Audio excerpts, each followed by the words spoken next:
The Maple Leafs keep finding ways to get points. The Senators remain in the basement, and will Corey Perry play another game in the NHL? Hey everyone, welcome into another edition of Off the Post. Rob Wong, joined alongside by Toronto Sun sports columnist Steve Simmons and Postmedia hockey columnist Bruce Garrioch. And time to check in on the teams from Ontario with our guys from Toronto and Ottawa. Steve, we'll start with you. The Maple Leafs 6-2-2 in their last 10 games, but seemingly playing in overtime or a shootout every single night. I guess it's better late than never in some ways, but why is it such a struggle to get 2 points in 60 minutes of action for the Leafs right now? Well, they can't hold a lead, for one thing. They can't hold a lead, and they have trouble getting a lead. So they're not playing right. You can look at their record. You can say they're at 100 and whatever point pace. You can look at things many different ways. But are they playing the way they're supposed to play and the way you're expected to play? And they're not. And I think, the coach would say that, the general manager would say that, and if the players were being honest, they'd say that. And perfect example, Saturday night. Austin Matthews plays one of his great games of the year, and on the winning goal in overtime, John Tavares and Willie Nylander are standing around like they don't have to chase anybody. The night before, Mitch Marner scores 3. Austin Matthews had a terrible game. Game before that, Willie Nylander was really good. The other two not so good. How about having all 4 of the core 4 be great on the same night? We haven't seen that very often, and until you see that, I don't think you're going to be happy with the way the Leafs are going. And it's interesting, Steve, because coming into the season, I don't know what the rush was to give Sheldon Keefe a contract extension. I didn't understand that in any way, shape, or form. I thought that they could have let him coach this year and then made some kind of decision. I don't think their goaltending has been great. I just think Saturday night they had an opportunity to make a statement against Boston Bruins, and like you say, that winning goal was just shameful and not very good on 2 of the best players in the league, or 2 guys who are supposed to be the best players in the league. Salary. One for sure.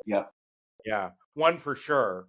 I'm not sure where John Tavares is anymore, but certainly William Nylander is a guy who can take it to another level anytime he wants. Yeah, tough look right now for the Leafs after that loss to the Bruins on Saturday. Meanwhile, the Senators, Bruce, treading water, 5 wins in their last 10, still sitting in the basement of the Eastern Conference with 18 points, but they do have a bunch of games in hand. Are the playoffs still within reach, or are there just too many teams to climb over? Well, I think they're still within reach, but they're only within reach if they win those games in hand. And I think it's been interesting here.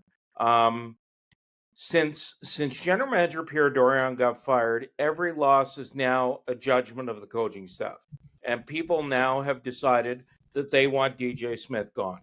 And when they win, people here just say they're delaying the inevitable. We had a snowstorm here today. I told DJ Smith, I said, you know what? They don't want you fired this morning, but they are blaming you for the snowstorm that we just had in Ottawa. I said, that is now your fault. Look, I don't see this ownership group. I think if they wanted to make a change, they would have made it by now. In my discussions with Steve Staios, Steve, he doesn't want to do anything at this point. He wants to be patient.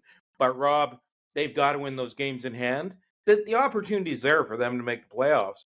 Let's see what kind of rhythm they get in December, Steve. The difficulty you get into, and we see it year after year after year, is I don't quite understand the schedule makers when they have teams that have 4 games differences or 5 games differences at this time of year. It's too early to have that big of a gap. And so you look at it and you say, not only do they have to win those games in hand, they have to win the games on the nights that the 5 or 6 teams ahead of them all don't get points. So each time you get 2, you can't have the guy beside you getting 2 because that doesn't accomplish anything for you. Or even if they get 1. You don't make up any room. And I think that's the problem the Senators are in. It's not so much how many games in hand or how many points behind. It's how many teams are between them and the 8th playoff spot in the Eastern Conference. And we're just talking about 8. So when you went into this season, I was one of the people who thought Ottawa's a playoff team. I thought Buffalo might be a playoff team. Right now it's early December. I don't think either of them are. And I'm not sure either of them will be. And when I watch the Senators, to me, every game something's missing. I can't tell you what exactly it is. Bruce would have a way better idea of this than I would. But it looks to me like a team that just doesn't run on all cylinders. That's right, and the roster's fine. Their best players, Steve, have not been their best players. And, Saturday night, they had something strange. They actually got some goaltending. And, goaltending, show me a good goaltender, I'll show you a good coach. That's the old quarterback NFL thing. If you got a quarterback, you got a great record if you're a coach in the NFL. But, Battle of Ontario was supposed to be back on this year. And it's back on, but it's back on like Battle of Ontario light. Like which of these teams is going to find itself first? And right now, neither of them are.